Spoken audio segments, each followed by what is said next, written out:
भाग 15 तक हो गया था।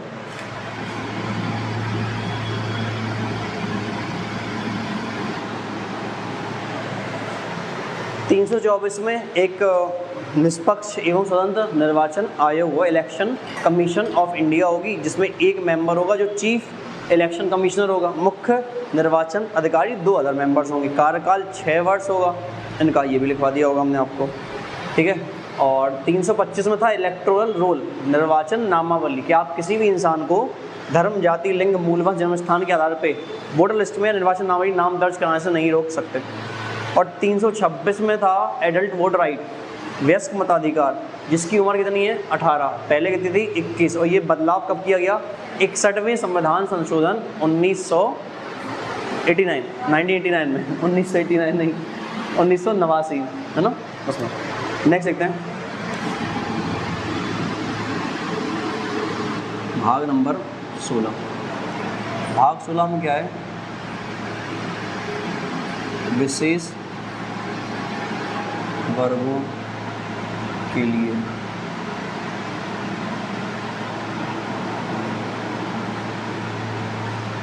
Special provisions for special groups, या वर्गों के लिए, कास्ट के लिए अलग से प्रावधान किए गए हैं। जैसे कि अनुच्छेद नंबर 330, इसमें लिखा हुआ है SC ST रिजर्वेशन इन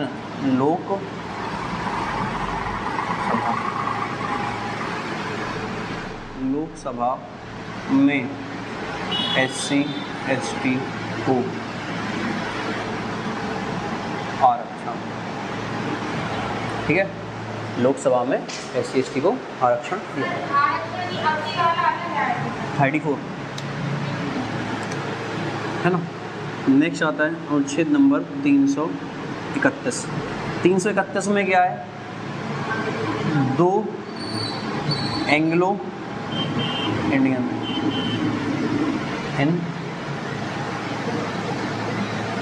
लोकसभा में 2 आंग्ल इंडियन का प्रावधान था, अब इसको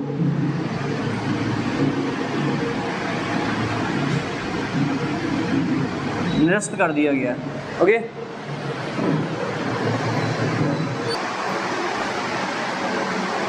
okay, so let's get back to the work, ठीक है। तो सुनना, आर्टिकल 331 के तहत 2 आंग्ल इंडियन का प्रावधान था किसमें? लोकसभा में, जिसको अब निरस्त कर दिया गया है, ठीक है। अब ये 2 आंग्ल के प्रावधान नहीं है। पिछली बार पैड में ये क्वेश्चन आया था कि लोकसभा की टोटल सीट कितनी है, हमने लिखवाई है 552, और 552 में से निर्वाचित कितनी है? मैक्सिमम थी, अभी वर्तमान में इतनी है 545, उसमें निर्वाचित 43, मनोनीत 2, लेकिन वो 2 आंग्ल इंडियन नहीं होंगे, कोई और होगा, हो सकता है वो जो भी उसके बनेगा तो बता दिया जाएगा, ठीक है। अनुच्छेद नंबर 332, इसमें क्या है? SC ST reservation in legislative, इसमें क्या है?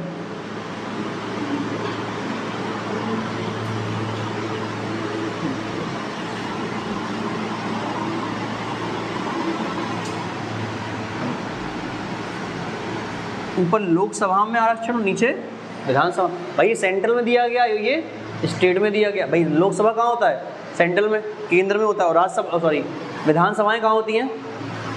यहाँ पे MP बनते हैं, यहाँ पे MLA बनते हैं, सांसद हैं, ये विधायक हैं। इतना सा पता हो, लास्ट में कंक्लूड कर देंगे, डोंट वरी, ठीक है। 330 में क्या लिखा हुआ है कि लोकसभा में SC ST को आरक्षण दिया जाए, लेकिन ऊपर ही है विशेष वर्गों के लिए विशेष प्रावधान, ठीक है। तो क्वेश्चन आएगा आरक्षण किस भाग में आता है? 16, पहला क्वेश्चन। दूसरा आता है SC ST को लोकसभा में आरक्षण किस आर्टिकल का दिया गया? 330। 2 आंग्ल इंडियन का प्रावधान था, अब खत्म किया जा चुका है। किस आर्टिकल के तहत? आर्टिकल 300। विधानसभाओं में भी SC ST को रिजर्वेशन दिया गया, किसके तहत? लाइन से यही सारे के सारे, यहाँ पे 2 आंग्ल के प्रावधान है, और विधानसभा में 1 आंग्ल भारतीय को, यहाँ पे 2 आंग्लिन का था, लोकसभा में उसको खत्म कर दिया गया, लेकिन विधानसभा में अभी भी 1 आंग्लिन का प्रावधान है। हमारे यहाँ सीट कितनी है यूपी में विधानसभा की? 404, और 404 में से 403 निर्वाचित और 1 मनोनीत, दैट इज आंग्ल भारतीय, ऐसा है। ठीक है, तो ये याद रखना आप। क्वेश्चन आएगा यूपी में कितने एंग्लो इंडियन का प्रावधान है, स्टेट में कितने एंग्लो इंडियन का है? 1 का। ठीक है, नेक्स्ट इसके बाद आता है जो आर्टिकल आप पूछ रहे थे, वो आर्टिकल नंबर 334। ये क्या है?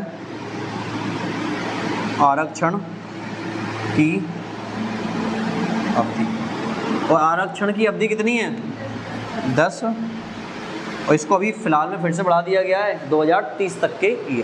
2030 तक अभी आपका आरक्षण जैसा का तैसा रहेगा। क्लियर? यहाँ तक किसी कोई डाउट? फिर से एक्सप्लेन कर दें। लोकसभा में SC ST रिजर्वेशन किस आर्टिकल में दिया गया है?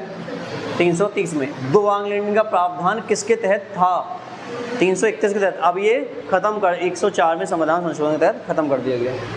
SC ST रिजर्वेशन विधानसभाओं में किसके तहत दिया गया है? 332। और 1 आंग्ल इंडियन का प्रावधान विधानसभाओं में किसके तहत है? 333 के तहत। और आरक्षण की अवधि कितनी है और किस आर्टिकल के अंतर्गत आती है? 334। लाइन्स हैं 30, 31, 32, 33, 34। लोकसभा, फिर आंग्ल इंडियन, फिर विधानसभा, फिर आंग्ल भारतीय, फिर अवधि। क्लियर? यहाँ तक हो गया? सबको समझ में आया? ग्रेट। आर्टिकल नंबर ये भी देख लो, अनुच्छेद नंबर 333, रिजर्वेशन इन पोस्ट और सार्वजनिक पदों पर भी SC ST को रिजर्वेशन। किस आर्टिकल के तहत? आर्टिकल नंबर 335 के तहत। क्लियर? ये था आपका? नहीं, अभी नहीं था, अभी है। एक को याद लो, अनुच्छेद नंबर 341 और अनुच्छेद नंबर 341 में है कि राष्ट्रपति चाहे तो किसी भी जाति को SC लिस्ट में ऐड कर सकता है। और 42 में क्या है? राष्ट्रपति चाहे तो किसी भी कास्ट को ST की लिस्ट में जोड़ सकता है।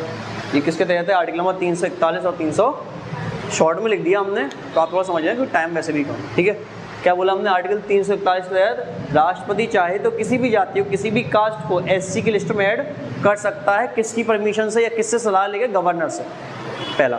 दूसरा क्या है? तीसरा है कि राष्ट्रपति चाहे तो किसी भी कास्ट या जाति को ST की लिस्ट में ऐड कर सकता है। परमिशन किसकी होगी? गवर्नर की। दोनों में गवर्नर की परमिशन।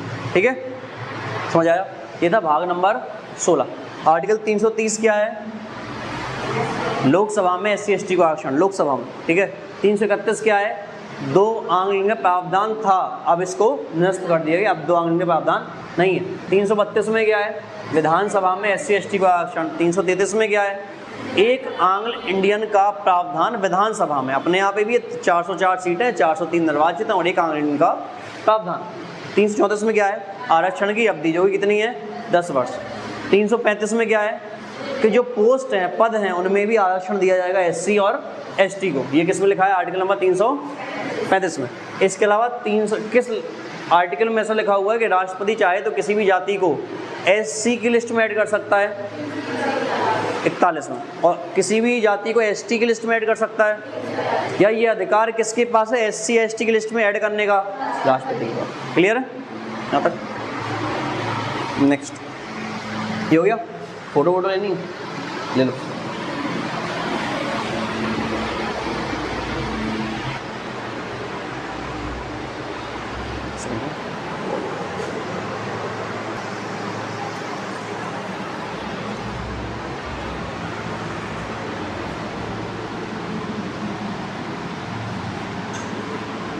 भाग 17 इंपॉर्टेंट है, स्टार लगाना, एक क्वेश्चन आएगा।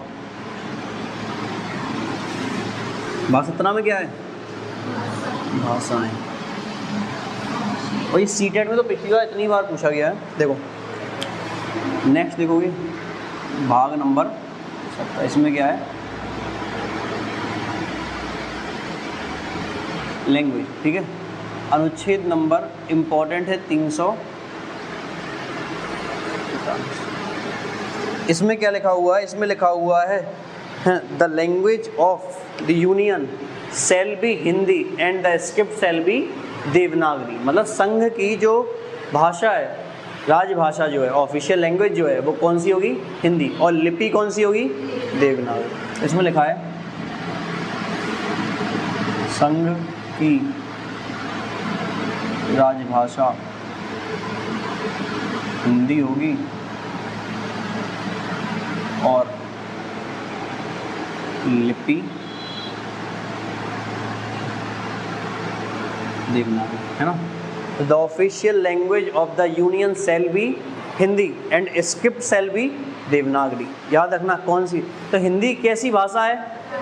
राजभाषा है, राष्ट्रभाषा नहीं है। याद रखना, पिछली बार सीटेट में बहुत आया है क्वेश्चन, हर पेपर में ऑनलाइन वाले में आया है क्वेश्चन कि हिंदी कैसी भाषा है? राजभाषा। अच्छा, सेकंड लैंग्वेज कौन सी है ऑफिशियल? इंग्लिश। पहली हिंदी और दूसरी इंग्लिश है, ठीक है। According to the OLA act. Official language act कब आया था? 1900। ये है ऑफिशियल लैंग्वेज एक्ट जो कि 1963 में आया था। उसके तहत क्या है? हिंदी जो है वो फर्स्ट ऑफिशियल लैंग्वेज है और इसकी एसोसिएट कौन सी है? सहकारी कौन सी है? तो इंग्लिश। क्लियर। 344 में ये लिखा हुआ है एक राजभाषा आयोग का प्रावधान होगा। 345 राज्यों को अपनी भाषा चुनने का, राज्य चाहे तो अपने राज्य के लिए कोई भी भाषा चुन सकते हैं। जैसे यूपी की लैंग्वेज कौन सी है? यूपी की राज्य भाषा हिंदी, पहली हिंदी है, दूसरी उर्दू है। नागालैंड की इंग्लिश, उत्तराखंड की संस्कृत। ये राज्यों को अपनी राज्यभाषा चुनने का अधिकार है। महाराष्ट्र में मराठी होगी ऑब्वियसली, ठीक है। लेकिन इंडिया के लिए राजभाषा कौन सी है? हिंदी है और लिपि कौन सी है? देवनागरी। क्लियर। यहाँ पर लिखा है राज्यों को अपनी भाषा चुनने का अधिकार होगा, ठीक है। नेक्स्ट है स्टार अनुच्छेद या आर्टिकल नंबर 350 का इम्पॉर्टेंट है, याद रखो। क्यों इम्पॉर्टेंट है? क्योंकि इसमें लिखा हुआ है कि जो भी प्राथमिक शिक्षा होगी वो किस भाषा में दी जाएगी? स्थानीय भाषा, लोकल लैंग्वेज में, है ना। इसमें लिखा हुआ है कि प्राथमिक शिक्षा स्थानीय भाषा में दी जाए, है ना।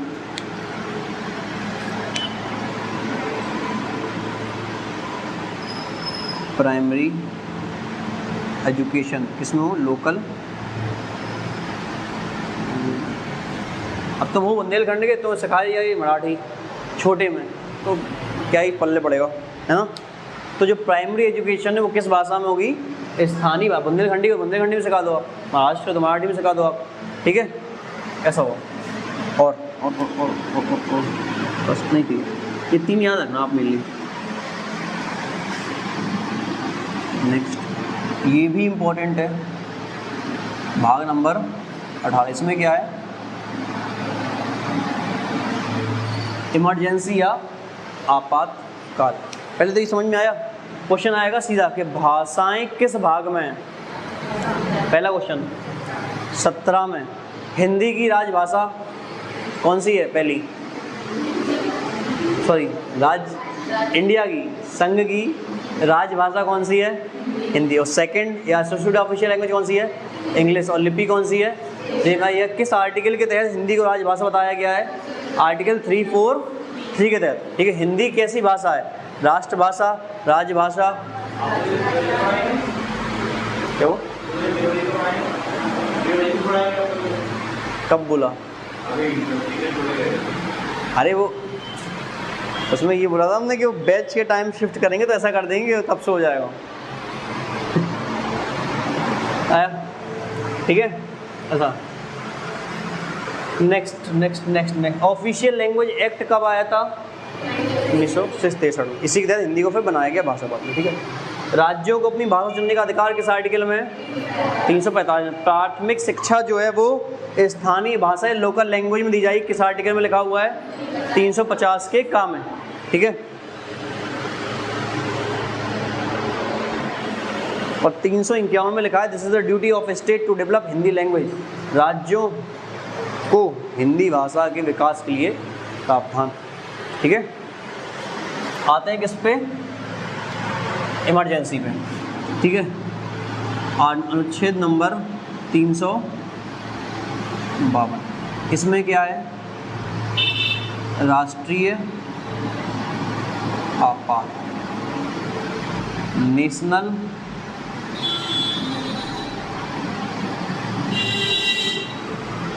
राष्ट्रीय आपात कितनी कंडीशन में लगता है, 2 कंडीशन में।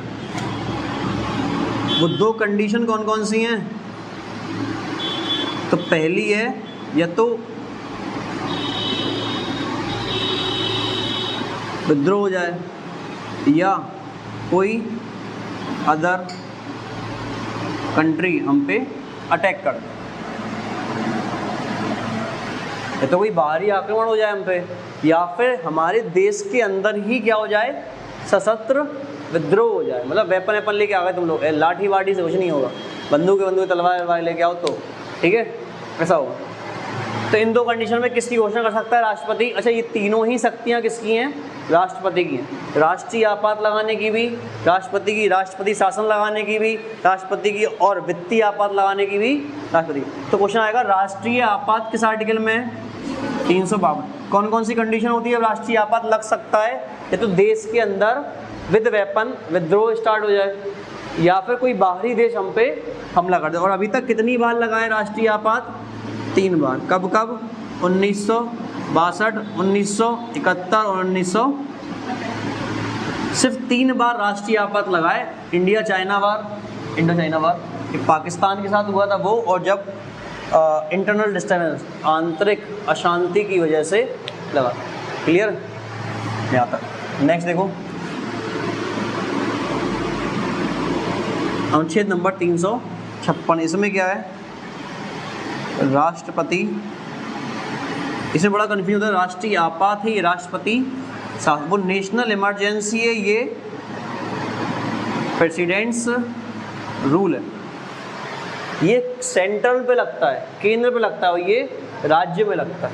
सुनना, जब भी आपके देश में या तो कोई बाहरी दूसरा देश हमला कर दे, अटैक कर दे, तब हो सकती है कंडीशन, या फिर विद वेपन डिस्टर्बेंस हो जाए इंडिया में, अंदर ही सशस्त्र विद्रोह हो जाए, रिवोल्ट हो जाए, तो हो सकता है। इन 2 कंडीशन। और ये भी कौन लगाता है, राष्ट्रपति, और ये भी कौन लगाता है, राष्ट्रपति। अभी तक राष्ट्रीय आपात कितनी बार लगाए, 3 बार। कब कब, 1962, 1971, 1975। 1962 में इंडिया चाइना का युद्ध हुआ तब लगा था। 1961 में, सॉरी 62 में युद्ध हुआ तब लगा था। 1971 में इंडिया पाकिस्तान वॉर में लगा था। 1975 में हमारे देश में आंतरिक अशांति की वजह से लगा था, डिस्टर्बेंस की, इंटरनल डिस्टर्बेंस की वजह से लगा। क्लियर है।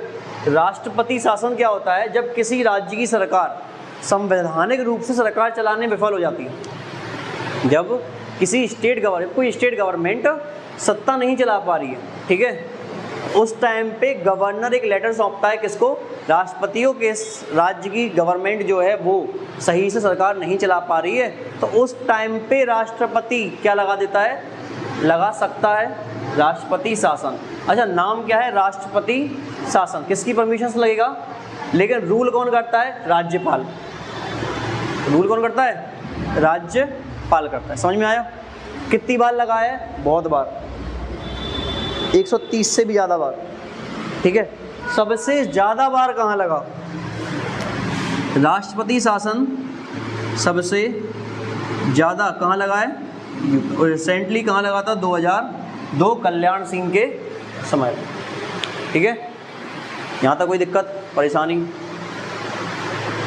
नहीं है। एक और देख लो आर्टिकल, यहीं पे लिख दे रहा हूँ, अनुच्छेद नंबर 360। ये क्या होता है, वित्तीय, इसको कहते हैं फाइनेंशियल इमरजेंसी, जो कि हमारे देश में भगवान के पास आज तक नहीं लगी कभी। ठीक है, याद रखना।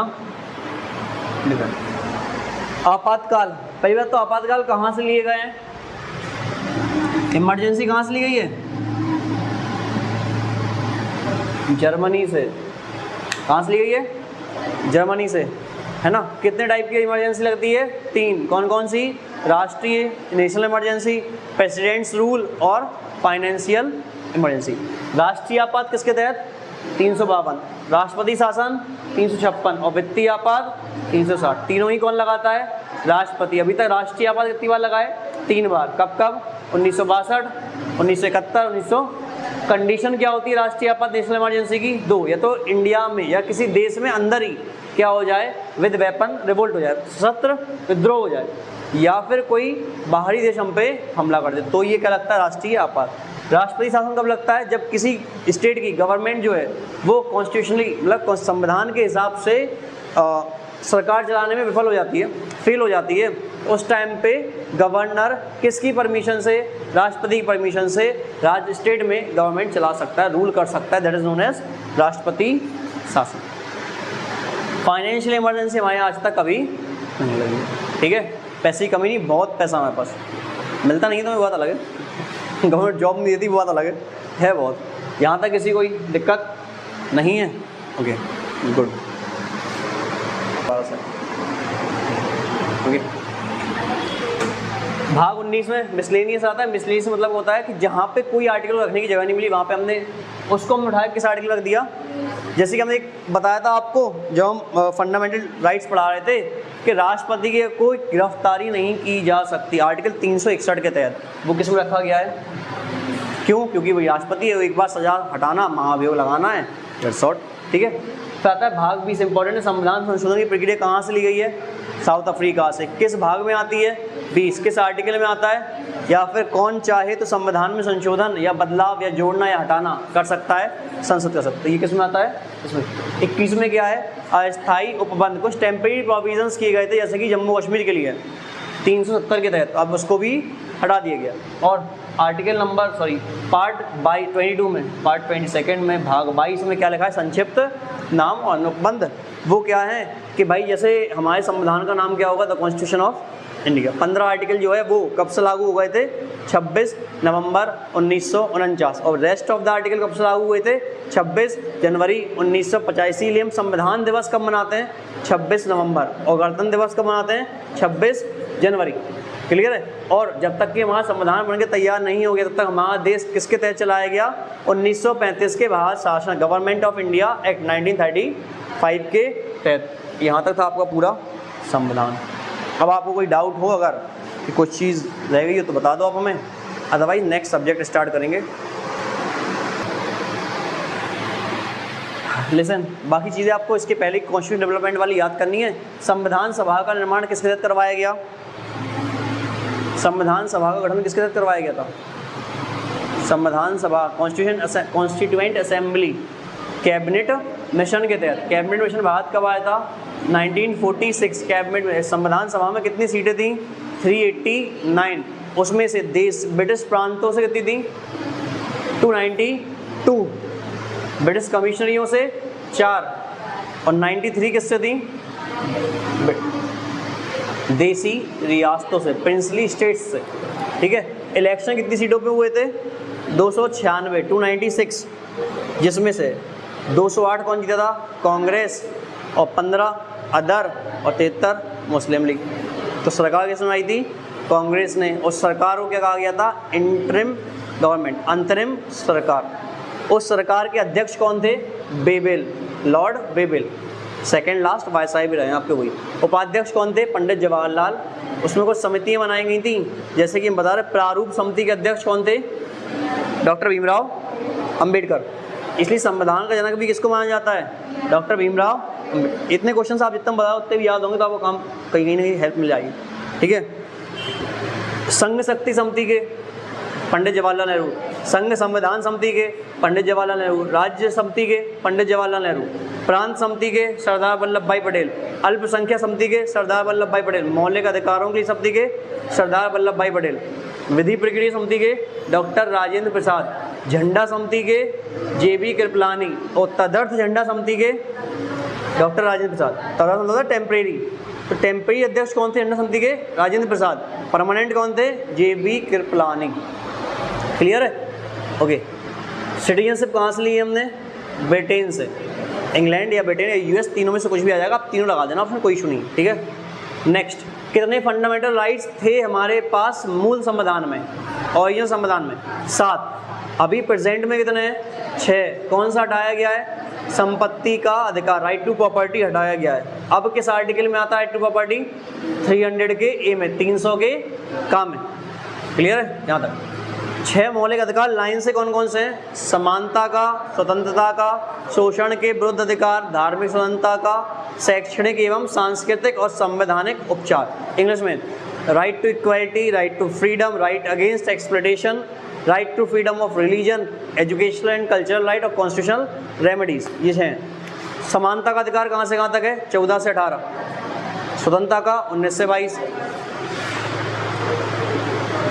शोषण के विरुद्ध 23-24। धार्मिक 25 से 28। शैक्षणिक एवं सांस्कृतिक 29-30 और संवैधानिक उपचार 32। रेट कितनी होती हैं? 5। पता है ना? बताया था ना? अच्छा, हमने भाग 4 ही लिखवाया था, भूल गए ना? हमें अभी याद आया। चलो सुन लेना, भाग 4A कब जोड़ा गया? 42वें संविधान संशोधन में जोड़ा गया और इसमें मौलिक कर्तव्य आते हैं आपके। और मौलिक कर्तव्य मूल संविधान में कितने थे? 10। अब कितने हैं? 11। और जो 11वां जोड़ा गया है वो कौन सा जोड़ा गया है? 6 से 14 वर्ष के बालकों के लिए निःशुल्क एवं अनिवार्य शिक्षा का right to free and compulsory education. कितने वर्ष का? Actually 6 to 14 year of age, इतने वर्ष के बच्चों के लिए। और कब जोड़ा गया? 86 में संविधान 86 कॉन्स्टिट्यूशन अमेंडमेंट एक्ट 2002। 86 में संविधान संशोधन 2002 में। क्लियर है? और एक ही आर्टिकल आता है 51 का। सुनना, 3 जगह जोड़ा गया है। 6 से 14 वर्ष के बच्चों के लिए निःशुल्क एवं अनिवार्य शिक्षा का प्रावधान 3 जगह है। 21 के काम है बच्चों का अधिकार, 21 के काम है शिक्षा का अधिकार है।